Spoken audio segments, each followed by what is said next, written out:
வணக்கம். நாலடியார் பாடல் எண் 352. செழும் பெரும் பொய்கையுள் வாழினும் என்றும் வழும்பு அறுக்ககில்லாவாம் தேரை. வழும்புயில் சீர் நூல் கற்றக்கண்ணும் நுணுக்கம் ஒன்று இல்லாதார் தேர்கிற்கும் பெற்றி அரிது. அதாவது தவளைகள் அழுக்கை நீக்க அந்த நீர் நிறைந்த குளத்திலேயே என்றும் தங்கியிருந்தாலும் அதனால் இயலாது.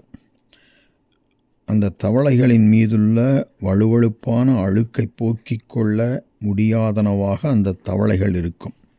அவை போல கீழ்மக்கள் நூல்களை படித்தாலும் தங்கள் அறியாமை நீங்கி அந்நூல்களின் உண்மைப் பொருள்களை உணரும் சக்தி அவருக்கு ஏற்படாது என்பது இப்பாடலின் கருத்து. பாடலை பார்ப்போம். செழும் பெரும் பொய்கையுள் வாழினும் என்றும் வழும்பு அறுக்ககில்லாவாம் தேரை. தேரை என்றால் தவளைகள். அந்த தவளைகள் என்றும் செழும் பெரும் பொய்கையுள் வாழினும் செழிப்பாகிய பெரிய குளத்திலே வாழ்ந்து வந்தாலும் வழும்பு அறுக்ககில்லாவாம் என்றால், வழும்பு என்றால் தம் மீதுள்ள வழுக்கைத்தன்மையான அந்த அழுக்கை, அறுக்ககில்லாவாம் என்றால் நீக்கிக் கொள்ள முடியாதனவாம். அவை போல, இங்கு அவை போல என்ற சொல் இல்லை. அதனால் இப்பாடலில் உள்ளது எடுத்துக்காட்டு உவமையணி.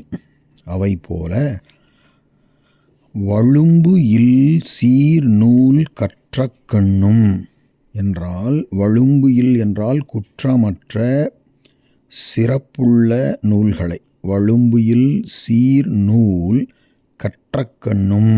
கற்றக்கண்ணும் என்றால் படித்த பொழுதிலும் கற்ற பொழுதிலும் தேர்கிற்கும் பெற்றி அரிது என்றால் தம் அறியாமை நீங்கி அறிவு பெற்று அந்நூல்களின் பொருள்களை உள்ளபடி தேர்ந்து கொள்ளும் தன்மையானது அரிது என்றால் அவர்க்கு உண்டாவது இல்லையாம். யாருக்கு உண்டாவது இல்லை?